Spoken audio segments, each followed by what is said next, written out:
This is the location of the hotel at Kilometer 5 in Mogadishu City, where the terrorists bombed a hotel.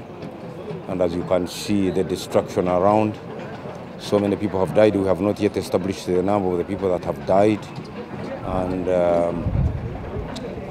we been informed that some people are still trapped up in the rubble, and they have been calling, but their batteries, the phone batteries have gone off, and all efforts are in place to make sure that we get the survivors from the rubble. And we have just visited this place to assess the situation and see how we can help. Two people calling from somewhere in this area, and we don't know where exactly. They are calling. They are alive, yes. We need to finish tonight.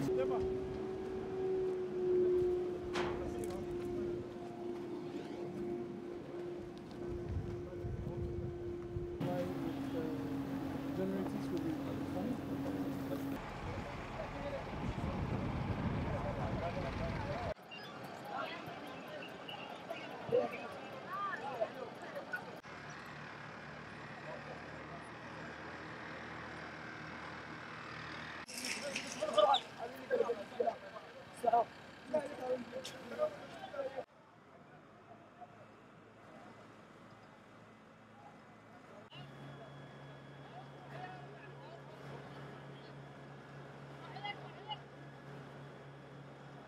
This is a cowardice action by the terrorists, the Al-Shabaab.